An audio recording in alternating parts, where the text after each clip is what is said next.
menuju kehidupan yang abadi akan merugi. Faktanya salah yang diimani atau yang dituhankan, karena menyelisihi seruan ayat Al-Quran atau menjadi Islam jahiliyah akhir zaman. Menuju ke kehidupan yang abadi. Assalamualaikum warahmatullahi wabarakatuh. Bismillah, alhamdulillah, wa syukuri nikmatillah, la haula wa la quwata illa billahil aliyul azim. Diri manusia ada dua sisi zahir dan sisi batin. Sisi zahir tercipta dari hukum sebab dan akibat alam yang diproses ibu bapak.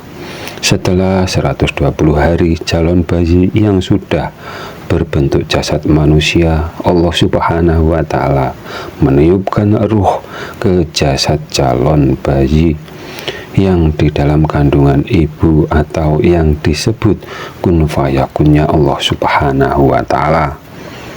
Meniupkan itu cuma istilah, karena zatnya Allah Subhanahu wa Ta'ala tidak boleh disamakan dengan makhluk.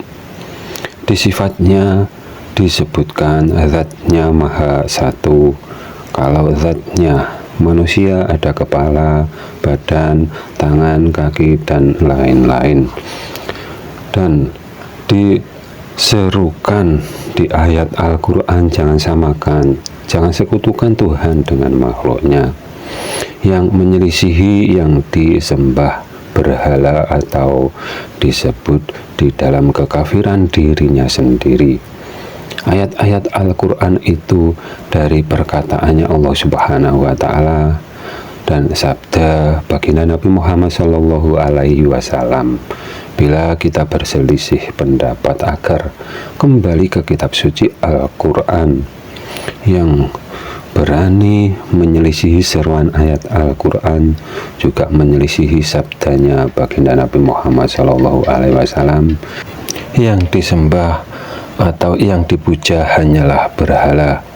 Kita dilahirkan ke muka bumi ini dibekali agama Islam dalam kurung dalam rahim ibu, setelah ruh menyatu dengan jasad, bersaksi dan menyatakan hanya Dia yang berhak dituhankan.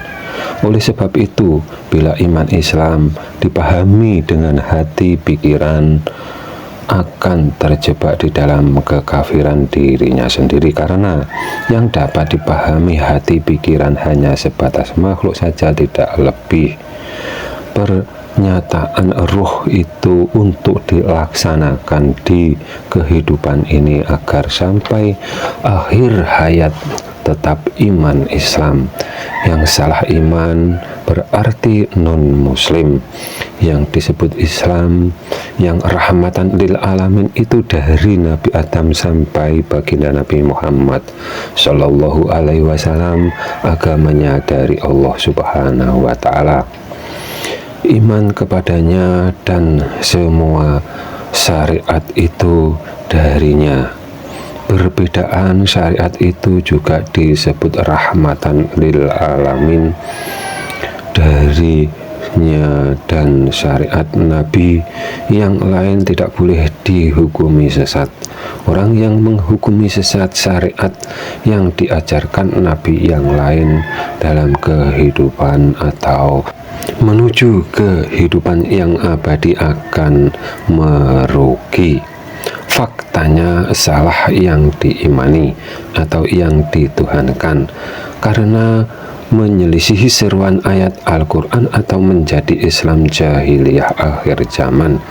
Syariatnya dari Nabi, tauhidnya dari guru besarnya, menyamakan Tuhan dengan Adam atau makhluk, yang menyamakan Tuhan dengan dirinya sendiri, seperti tauhidnya Raja Fir'aun. Untuk menuju kehidupan yang abadi itu, keimanannya yang ada pada rohani atau yang disebut jati dirinya manusia itu ruhnya manusia, kalau tidak diilmui rohaninya akan terjebak di alam jabarut bila akhir hayat terpisahnya ruh dari jasad, ruhnya akan bersama jin setan karena tidak tahu jalan menuju di sisinya Allah Subhanahu wa Ta'ala. Apabila ada kata yang salah, kami mohon maaf. Semoga bermanfaat dunia akhirat. Akhirus salam. Wassalamualaikum warahmatullahi wabarakatuh.